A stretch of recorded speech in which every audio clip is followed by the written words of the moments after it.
If you like this stuff, go east. Primarily critical. Hello, everyone, and welcome to Primarily Critical. If movies had an after party, this would be it.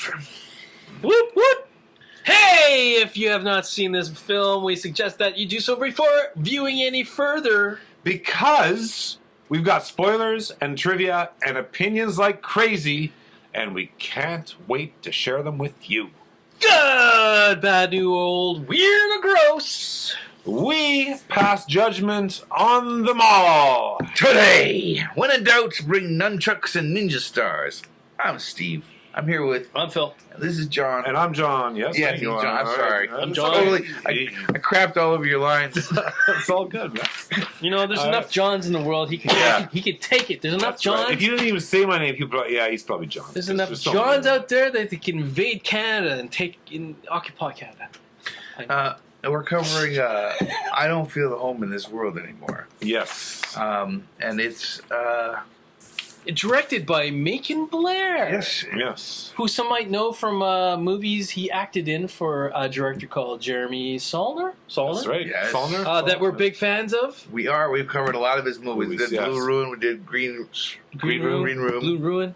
And what else did we do? Hold the Dark. There's Hold the Dark, but that was not Jeremy Saulnier.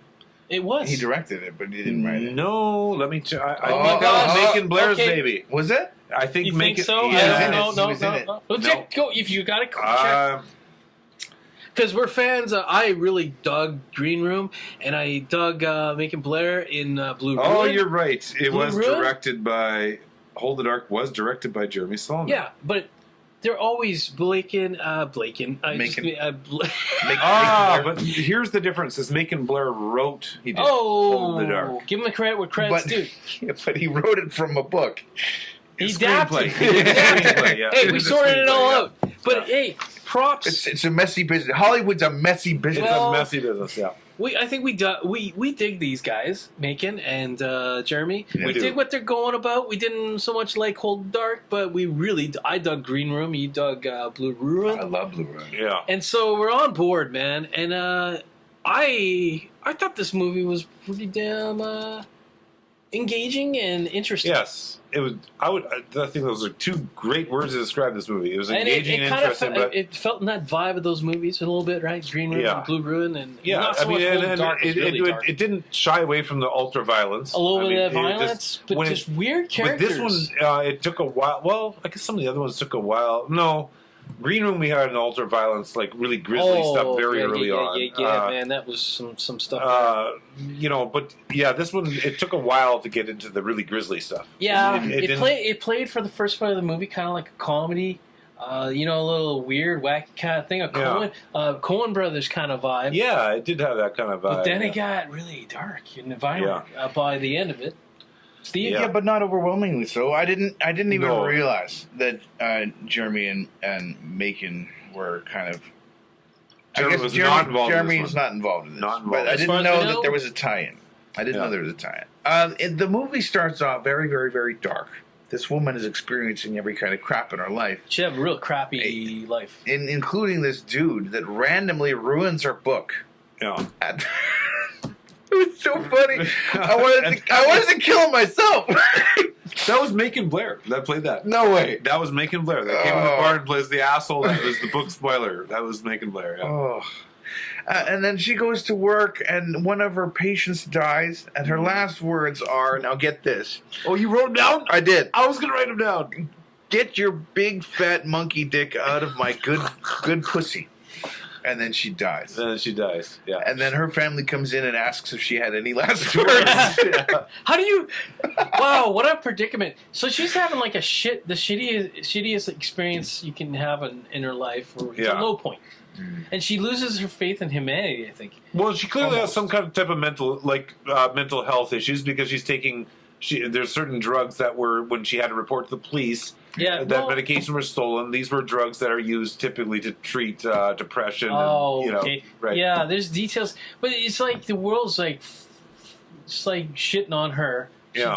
Kind of in a lot, like she decides to go vigilante, or like she ain't gonna take it anymore. And it reminded me of that movie Fallout, where Michael Douglas's character fights back. But I didn't see it different quite like motivations. that. Falling down. Falling down. Yeah, I didn't quite see it like that. I didn't feel like she had really a snapping moment. I feel like it was a progression. It was. It wasn't like she got robbed and she snapped like in Falling Down, where Michael Douglas just loses it in traffic, right? Yeah. She had a sort of a progression where I think her initial motives were like she just really wanted her stuff back, and she was angry at the world. She thought there's a bunch of assholes in the world. But I just want my stuff back, the wrong, right? And, or bring people to justice. Exactly. And so, but then the progression sort of spirals out of control into some craziness. And she's just not getting any engagement from the cops. No, that's right. And she gets to be friends with this dude named Tony. Oh yes, played by Elijah Wood. Elijah Wood, not Tony. And Tony is largely useless, but he's very passionate. He's a very passionate guy, and he immediately just he feels all the emotion that she wants to other people to feel. Yeah, you know, he hates it when people ruin a book. And somebody just did that to her. That's right. And he hates it when people invade her house. And I love Tony. I love Tony because this is what I've always said about movies is that interesting characters make good movies, right? Yeah. And this guy is as interesting as they come. Yeah. I mean, he's listening to friggin' like thrash metal while working out. And later we find out he's like a devout Christian that goes to church all the time. Like, this guy has so much going on. Like, he was just, he's wound up so freaking and then he's got ninja stars. He's, I mean, this guy was, he's like trying to be the neighborhood superhero or vigilante. Or and he's like, useless at it. I mean, he's a horrible. And you wonder if he ever could follow through, but he does. Yeah. He's kind of like he's down. He's down. Like you said, he's passionate. He's passionate. He's down. I need backup. He was right there. Yeah. And it's like and they become this little team, right? And it's kind of becomes like a detective story of sorts. Kind of, sort of. Kind of, sort of, yeah. They stormed this guy's house. He picked up a laptop at a pawn shop, and they forgot to wipe it. Yeah. So the tracking they show up to some poor guy's house that, I mean, I would say poor guy. He seemed like there's a little shadiness going on there, but whatever. He bought a laptop from a pawn or salvage yard, I guess. It was a weird salvage yard. It was like a little bit of everything flea going market, on there. Yeah, it's some like Road Warrior style kind of world that lived in there. Like some desperate people in this movie that the whole eventually devolves into like some kind of heist or something. And there's that group of people. Now, it's been a while since I've seen the movie, but speaking of this group of people, the bad guys. The bad guys. Before this movie, had you heard of upper decking? I still don't know what upper decking is. It's when you poop in the rear part of a toilet. What? Oh, I saw him doing that, but they never made reference to the word upper decking in this. They don't make any reference of it in the movie, but it has a name and it's called upper decking. Upper decking. Yeah. Okay, so then what happens? People go flush the toilet and they get poo in their toilet. Yeah. Jesus. I think people actually have to go in there to clean it up. Why would you do that, Steve? You can't do that. Why? Why would I do that? I've never done it in my life. Sorry.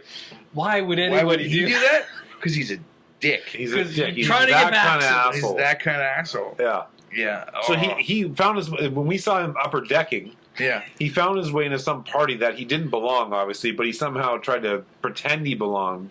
Right. Just so he could steal some shit. Yeah. And it wasn't enough to steal some shit. He also had to upper deck it at these people.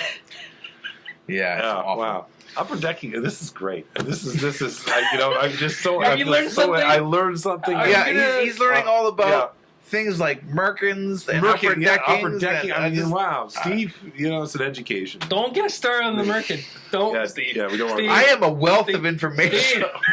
Don't go there. Completely useless information. We could blow it another 10 minutes on the Merkin. Yeah, okay. Don't go. Shut it down right there. Shut it down. Move on. Okay. Flea market too, Richard.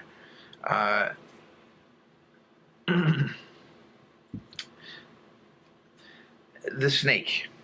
Okay, Tony. Not spoiler alert. Okay, Tony. We think Tony dies. We do think Tony dies. Yes. And then he's revealed that he's alive. Right. At And the very end of the the movie. very, very, very That's end how of the the movie movie. Wow. pretty much ends, is that he's still alive. If Tony had stayed dead, would you Mm. have liked the movie as much? Probably not. That would have been too dark. I like. It would have crossed the I, line. I like that he was alive. Yeah. Because didn't you get the? I got the sense at the end of the movie. I'd like to see more. I'd like to continue Oh our Jesus! adventures. No, I think No? this is good. I think this Yeah. is one of those It ends movies here? where you just leave it and let it be. Oh, great. I don't tend to know. agree with Steve. I think it was enough. I had some pretty big complaints about this movie, to be honest. Yeah. Like, it wasn't a home run. No. I mean, I liked it. Don't get me wrong. There's a lot to like about this movie. Like I said, the characters, I love the characters. I thought they're well-developed characters, and that, to me, that usually makes a good film. But there was, I really thought the movie took kind of a bad turn. It was a script failure when they made her become part of their robbery. Like, so the rich kid's son there, a drug addict, is killed, and so now they're still going to go on with the robbery of his parents. Mm-hmm. And instead of him, they're going to make her, be the one that knocks on the door and give her a gun doesn't have bullets in it. I thought that was just kind of it just didn't seem right. There was something wrong to me. I felt like it made those bad dudes that were the rich kid's son's friends or whatever, that his cohorts there. It made them seem almost laughable. It just took away from. Oh really? Yeah, it just changed their dynamic. It's like, really, your guy's going to make her, and then it kind of fulfilled that. They went in and they didn't. I don't know. Lost you. Yeah. Yeah, it just kind of it didn't. It didn't work for you. It didn't work for me. Yeah. I want to echo back to we jumped ahead to the very end, but that gun, the sketchy gun they try to use. Yeah, the shotgun. That's like that ultimately blows up in Yeah, her up in her hand. Yeah. That was kind of shocking. that was like reminding me right out of Far and Away. Far and Away. Yeah, I was thinking like something out of Fargo, right? We're thinking of different movies where the shock value or something. Oh, that's right. Far and Away. Yeah, Far and Yeah. Away. Tom Cruise takes this gun yeah, for yeah. miles on a mule just to show up to kill Daniel It's a piece of Christie, shit gun. and then he finally got the shot, and the thing Yeah. blasts back in his face. It's Yeah. just kind of Who reminiscent of thinks that. that gun's gonna work? Yeah, It's like you got to test fire these things first. that's like, come on, man. That's bad. She was the baddest of the badass. that one lady. Yeah. When she stabs Tony repeatedly, it was like, holy crap! Yeah. I had to look away almost. I know, and she shows no emotion or She's missing her hand. Yeah. And It's she's weird how she's serious, trying to kill Yeah. people. how serious this movie got by the end of it. Like how real gritty and violent. yeah. Well, and then she's vomiting everywhere. Like, I mean, that was a lot of vomit going on there. You know, I mean, it was. It took a weird. It was a weird. That whole scene was weird. You got people stabbing each other. You got her vomiting. I wasn't sure if I should laugh. I wasn't sure if I should be. There's an awkward. It didn't maybe hit the mark. It was something. There was too much going on there. Yeah, it's complicated. It was a messy maybe is the word for it, but it didn't work. And I kind of agree. Yeah. I wasn't sure if I should laugh or I should be like worried or. Is that a good thing? That happens in movies. Different movies challenge you to like, oh, what am I looking at here? Why should I laugh? Why am I laughing at this violence? Well, I don't know. I mean, But- I agree that it was sloppy of them to include Ruth in their robbery, but I really liked the whole weirdness of the confrontation. Yeah. And in the living room, I like. You like that? Okay. Because I think that's exactly how it would feel. Yeah. Nobody's quite sure how committed they are to their Yeah. ideas. There's the Fair enough, there's yeah. the- And the wife runs away. Yeah. She's out. She's out. Yeah. Yeah. And I mean, There's a tension there that you probably seen other movies like Reservoir Dogs or something Yeah. like the Like shootout the Mexican scenes. standoff. Yeah, it's a weird thing. Yeah, those were always that was effective. yeah. Yeah, And nobody knew what was going to happen next, and everyone's throwing up, and oh my god, I'm not used to this. Because it's real. Yeah. And I think up to that point, maybe they didn't go that real. Like, they crossed the lines. I mean, maybe, in hindsight, when we talk about it, when we got some time to digest it, it sounds a lot better than in the moment. I think it was just overwhelming. In the moment, like, you're watching it just go by, and there's so much going on. It's just, like, hard to keep your brain, But, yeah, it was good. In a movie like John Wick or something. Oh, I mean, the bad guys and the good guys, they're not stopping. They're not pausing. They're not thinking about it. They're just doing their jobs, and it's like machines, right? It's very cut and dry. It's very cut and dry. But it's video game-esque, right? Yeah. The henchmen just keep coming. You can totally tell that all the characters in this movie had their own reservations about ideas and feelings, and they're like, yeah, and a lot of dynamics at play going on there. Yeah, it's interesting. Yeah. Not to take anything away from John Wick because it's freaking awesome. Yeah, but John Wick is another thing altogether. But he just fits in the John Wick just fits in the canon of Hollywood action. Action movies. Yeah, that's right. It's the this modern does not. This fits into no movie. canon of anything. This isn't. This is not an action movie. It's I think it reminded me of Coen Brothers movies like Fargo. And that kind of vibe to it. Weird characters that come together in this world, and strange shit happens. And fair warning, this movie does move slowly. Yes, there is that. Yeah. So you have to sit down knowing that. Yeah. Hey, but it's a Netflix movie, right? And I think if you're on the Netflix thing, it's definitely worth checking out. It's definitely worth your time. Yeah. And it's part of the reason why I think we all enjoy Netflix enough. Like, they do have that kind of, they let people go out and make these kind of weird movies that probably would never really work in the Hollywood machine or on the theater, right? So I enjoy that. I appreciate that. Yeah. Well, it's an interesting blend of, like, you almost felt like in the early parts of this movie, you almost felt like it had the vibe of like a Woody Allen. Like, it was, this wasn't going to go to any violence. It was more about relationships and dynamic and feeling, and stuff like that. And then you kind of take it's like taking a Woody Allen movie meets Quentin Tarantino. Yeah, it's like true. Yeah. It was this weird mash of like Woody Allen and Quentin Tarantino towards the end. Was that intentional? Like that ride, it's disjointed. It was kind of like this vibe, and then it's this vibe. Yeah, it's an interesting ride. I mean, whoever thought?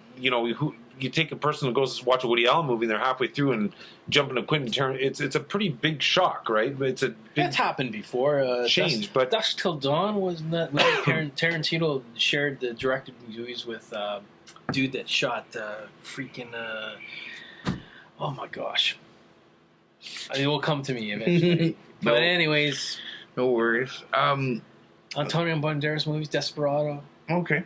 You know what I'm talking about? I know which movie you're talking. You want to know the director? Yeah, they did a co-directing of a movie together. That's too long ago, man. Robert Rodriguez. There you go. That's my thing. And what you're saying is it felt like two movies put together, or sort of. I mean, I think it kind of worked. I mean, and in hindsight, it definitely seems where, like I say, for my mind, I was still too caught up, and I guess my mind thought this movie would play out very different than it did. And then when it took this weird turn, it was like, what? Really? Whoa, what? And that's going on. She's barfing. It was so much was going on. It was hard to, But it's memorable, right? Yeah, you remember these things. That's something. That's true. I agree. I think it's, There's two interesting characters that are kind of understated. We have the security guard of the climax of the movie takes place in the living room, his house. Mm-hmm. He has a bodyguard. Yes. And this dude is a very intense dude. Yes. He runs around the house saying, clear, clear, clear, clear. Yeah. And you can hear him in the background as people are having casual conversations. It's actually a little ridiculous. Yeah. And then there's the detective who's getting divorced. and he's kind of bad at his job. I would say, right? He's at the time. He's a little bad at his job because Yeah. presumably he's dealing with a divorce. But in the end, he's not getting a divorce. Yes. He's giving his marriage another try. Yes. And now he's helpful. Yes. That's right. because she doesn't go to jail. That's right. And he's understanding of everything that's going on. Do you like these guys? The I think for what the minimal parts they played in this movie, it's neither here nor there. I can't say. Yeah, there's always those characters in movies where they just kind of serve a purpose to just move the plot along. You must have something to say about Yeah. I do. This security guard that thinks very, very highly of himself and his job. Yeah. I love people like that. Oh, yeah? I love people that take themselves extremely seriously. Okay. Yeah. Even though they're serving a very minor function. Yeah. You know? Over the top. Yeah. Or just, like really? like a gas jockey that loves his job. Yeah. You know? Yeah. Or so I get a kick out of people like that. I like this. Yeah. Yeah. Well, I mean, hey, this movie was about really well developed characters, and they all had personality, and they all were kind of interesting and not Interesting. I like that. Yeah, that and they didn't fit into the norms of Yeah. what you expect in any Hollywood movie and stuff. So and for that, I give this movie a lot of credit. You know, I would say like Ruth's character felt like a character that is how you would proceed with your life or how you would handle things. There's a relatability to it, right? And, Sure. There was, guys like, other words, Tony's like, wow, what's he gonna do? What's this guy all about? Yeah. Interesting. Interesting. Yeah. Do you know this main actress, Melanie Linsky? I've seen her before, but I could not say where. I've seen her actually. I feel like a few times. I really can't put my finger on, but this is a great role. It's a good start. I wouldn't mind a kind of sequel. Why not? I say no. He says yes. Oh, I don't think it's gonna happen. I recognize her from 2.5 Men. Oh, 2.5 Men. 2.5 Men. Wow. She plays Rose. I never got she's into a that recurring. She's a recurring. yeah. Yeah. And in fact, in the series, I think they blame her for Charlie's death. Oh wow! But but that's what I recognize her from. She's from a lot of stuff. She's been all over the place. This is probably like her big role, first kind of starring. No, she was.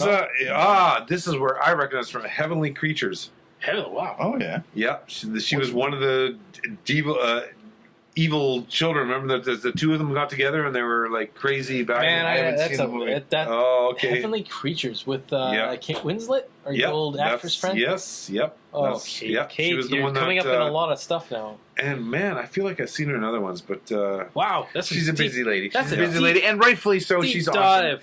Let's get into trivia. Sure.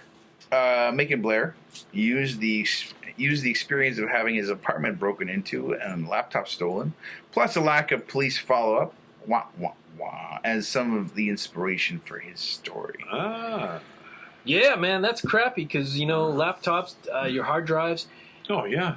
Violation, man. When you lose that, you put a lot of work maybe into that work, and that's crappy. Oh, yeah. It's gone. Got to have a backup. If you want to know what it feels like to lose your laptop, look up Stephen Thrasher Help Desk. Just do that Google search, listen to it, and you'll understand. I can't endorse this, but I like him. Trust him. I ain't no fool. I have my hard drive backed up, John. You know that for a fact. I do know that for a fact. A lot of my important stuff, like pictures and whatever else, is backed up to the cloud. What's this cloud you speak of? Yeah, the Apple Cloud. Wow, man, that's good planning because it's in the cloud now. Someone's probably looking at it now and saying, "What the I'm really not that interesting." All right.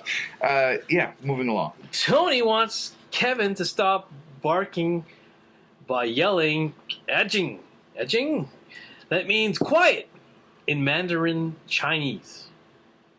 Oh, he yells at his dog, "Ajing! Edging! Kevin, Ajing!"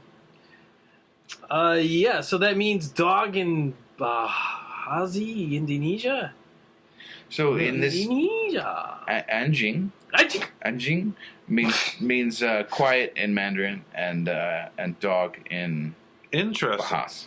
Wow. So we got Bahasa. in two different languages. You got the same word in two different languages with two different meanings. And coincidentally, one of them, both are relevant. One of them, Yeah, man. Wow. Okay. Wow. All right.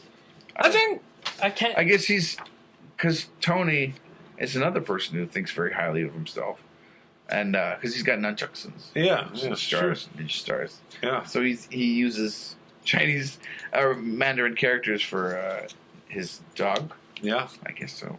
Wow. You think that guy could get his own movie? Tony just could do the spin-off movie. Yeah, we should. Yeah, that's right. We should have a Tony. Tony movie. We don't have a last name for Tony on here, right? No, just Tony. It's just Just Tony. All right. The bar in which the scene with director Macon Blair's cameo appearance was filmed is the Sandy Hut, located in Portland, Oregon. So that's a real bar where the book spoiler guy came in. Oh, wow. That was a real bar. Yeah. And it's called the Sandy Hut, and it's located in Portland, Oregon. So you ever want to go and reminisce that scene? That's where you go. One of these days, we're going to do a podcast at the scene of a movie we're reviewing. One of these days. Yeah. It's possible. A lot of movies get shot in our back of the woods here, Lake of the Woods, or some of them do our prairie region. It's happening. It is happening. This is the second film in which Jane Levy loses a hand. The first one being Evil Dead 2013. Oh my god. That would be the remake. Both times she does that to herself. So in this case, she fires a gun. Yeah. It blows up in her hand. She loses it. And in Evil Dead, she has to cut off her own hand. But I'm not. So how does that happen? Like on your resume, you're the casting, and you go, okay, we got this person. They're gonna they lose a hand. Oh, look at this. She's lost a hand before in the movie. She's perfect. She's perfect. She's perfect. She knows how to lose a hand. Experience on losing a hand. I believe her. Back then, for sure. That's right. I gotta say, we're talking about reboots, man. The Evil Dead reboot. Holy crap! That was probably the most bloodiest movie I've ever seen, witnessed on screen ever. So kudos to the whole blood team. That Actually, I haven't seen it, and I'm a fan of the franchise. Gosh. Anyways, there's too much to watch. Ladies and gentlemen, there's too much to watch. Yeah, will never end. The primary critical will never end. And when we die, we're going to find other people to carry on because it's never going to end. It's never going to end. If you can count on us every Monday at noon. Yeah. Every Monday at noon? Oh, yeah, it's true. I think if you keep making the movies, we'll keep reviewing the movies, right? We can't stop. We're addicted. It's just, anyway. Enough about us. I'm happy with this movie. I liked it definitely more than Into the Dark. Well, I agree. Two different directors. There's some. They're tied together because they're actor-director kind of thing. Yeah. Oh, and I like Jeremy. I like his stuff. And this is more his baby, right? Like this is kind of it's written by him, it's directed by him. I mean, this is really his. Bacon. Yeah. It's got his fingerprint all over it. Not to be confused with bacon. Bacon. It can happen. It's only one letter, so. And I'm sure Kevin Bacon. Oh yeah. Oh jeez, now it's getting really complicated. The bacon and bacon. All right. Make it Moving along. Yeah. I guess that's it. That's it. That's it. We're done. We don't. I don't feel at home in this world anymore. I hope you enjoyed the movie. Yes. I hope you enjoyed our after party. My name is Steve. I'm here with John. Phil. Hey man. Thank you so much for joining us. Next week, Monday at noon, we're covering Sling Blade. Whoa. Now, this was recommended to me by a gentleman I work with by the name of Clint. He said this is a must-watch. So I was like, it's a must-watch. I must watch it. Is this Clint F. or Clint? Clint F. Clint F? Yeah. Both Phil and John know him. Yeah. Is he a fan of the show? Yes. Yeah, he's a big fan, huge fan. Yeah. Who isn't? I don't know who isn't, really. Just watch one episode and see what happens. Okay, we're not. Nobody's a fan of this show, guys. Anyway, he says this is the breakout role of what's his name? Billy Bob Thornton. Whoa! So, Billy Bob. Yeah, it's a Sling Blade. I'm going to check that out with Greg and Christian. And I can't wait to talk about it. Peace. Primarily critical. Do we have to say Frozen like this because you said peace? Or?